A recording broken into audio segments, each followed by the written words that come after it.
JP Morgan has released their top stocks for the rest of the year. Which stocks out of these 10 are good for people to invest in? The first one that they covered, shout out to the good folks over at JP Morgan. I appreciate you. The first one they mentioned is BRX. I don't like it here. Brixmor. I will wait for the price of $10 before I will look to invest in it. Let's go to the next one. GWRC.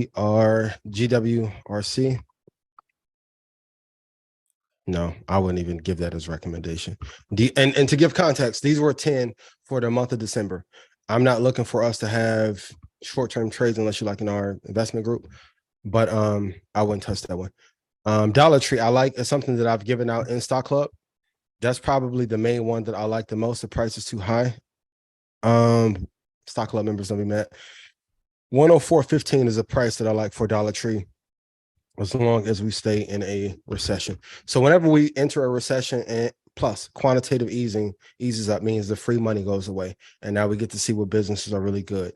There is a shift from tech and companies that are not producing the highest percentage of profit to actual value companies that will go up, and utility and oil and gas.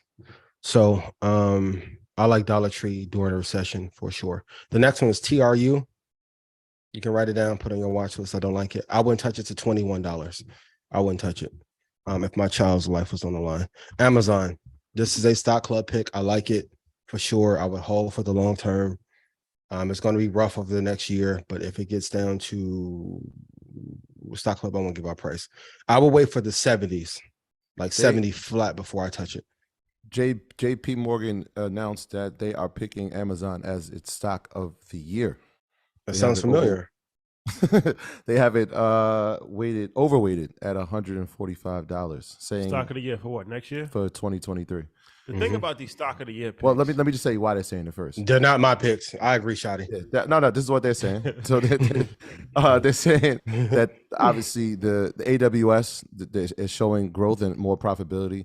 They're saying obviously in e-commerce, we spoke about this throughout the year. Obviously, it's going to become the number one e-commerce platform, overtaking Walmart. But they also said, and like we said on Market Mondays, the advertising space where they are a rival to Google in the advertising space. Most people don't even realize it, but they are.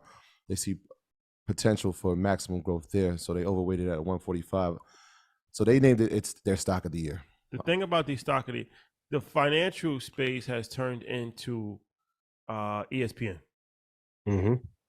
Literally, the executive producers from NBC and ESPN have went over to some of the major outlets there. Kudos to CNBC. I'll be on soon, and Bloomberg. And y'all did a great job on Bloomberg. Hey, shout out to Bloomberg. Shout out to Bloomberg. Shout out to Bloomberg, man.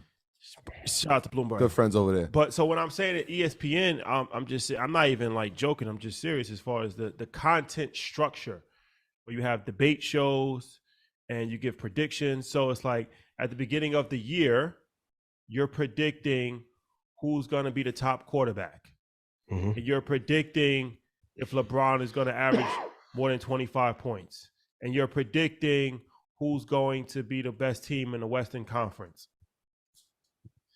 And it doesn't even work out half the time. Doesn't even work out. It's pretty much just a slightly educated guess. That's what it is. So it's like, it's very similar. But does it have to? Huh? Yes. Does it have to work out? Yes. Well, here's why, right? For that analogy, if I'm doing a prediction, I say, yo, Giannis is going to win the MVP.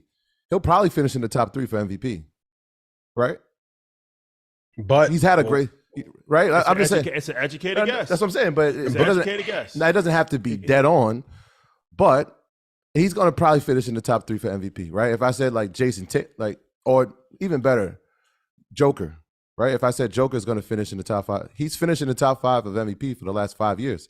It's an educated guess. For a lot of these educated, look, a lot of people said that Google was going to have a good year. It did. Yeah, a lot of companies did. A lot of people said, so, sometimes educated guesses aren't even close. Yeah, well, that's what I'm saying. But they don't have to be right all the time. If I can offer some pushback. No, go ahead, Shotty, my bad. No, the problem is that, and people bet on sports as well, but the problem is that people are taking educated guesses and putting their life savings on it. So it's like, all right, I said LeBron was going to be top 3. My bad, it didn't work out. All right, no harm, no foul. I said that Microsoft is going to quadruple it. Well, now you might have lost $10,000. You don't want to hear my bad. You trust what we're saying. Big facts. Big facts. And this is the number one point for everyone who wants to call out picks. I've said it from the very beginning. I got so much pushback from hedge funds and institutions. They said we need a preponderance of proof and evidence to prove that you know what you're talking about. Meanwhile, Sam couldn't even show how to use RSI when he traded and he raised $20 billion. We'll talk about that later. My entire goal is to make people money in advance. So when I walk into a Citadel or GTS or Trade Moss or Morgan Stanley, that I have so many people that I've helped that I can say, hey, not only help me, but bring everyone I helped on. Number 2, you're going to ruin your brand by calling out bad picks. So that's why I think you do have to be accurate. It's okay to say, I don't know. So when I'm violently saying, hey, something's going to go to 20 and I'm calling it before everyone, okay. But the firms heard it. And all you have is trust. So when I left the meeting with Peter, I ran right into Kramer at Capitol Grill. I said, oh, that's Kramer. Hey, come in. And I can see how much they're working him the same way with Stephen A. Please write this down in terms of your fundamental analysis of who to listen to. You want to listen to the research analyst that is on TV the least amount, not the most. When I saw how frail Jim looked, and my first words were thank you. If it were not for you in 2008, you would not have given me a blueprint and format for how to do Market Mondays in 2020. I appreciate you. Don't listen to all the noise. The picks need to be a little bit better, though. He said, my wife doesn't let me listen to it. What advice do you have for me? Don't do a whole bunch of media. Regardless of what people think, Kramer is a legend in investing and trading. Good. But if they work you in the media too much, and my final point, the analysts that are making these hot takes and debating don't make what hedge fund managers make. Yes, Stephen A got 12. He deserves 60 a year for what he's doing, though.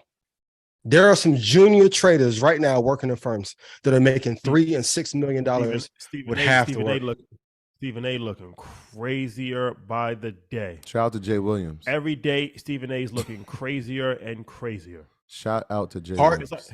Daily. Kathy Wood, whoever you name, throughout history, the more time you spend in front of the camera and you're not able to do this the unsexy part. And everybody can talk to me about my demeanor and all that, but man, that same heat is not there for Sam. It's not there for CZ, because I'm hearing some rumblings there, and I hope they're not true, or Coinbase or anyone of a lighter complexion at all. I keep saying it. Had I been white, I would have been running for president right now, because I would go into the public every week and tell them what to invest in and making money before I got in office.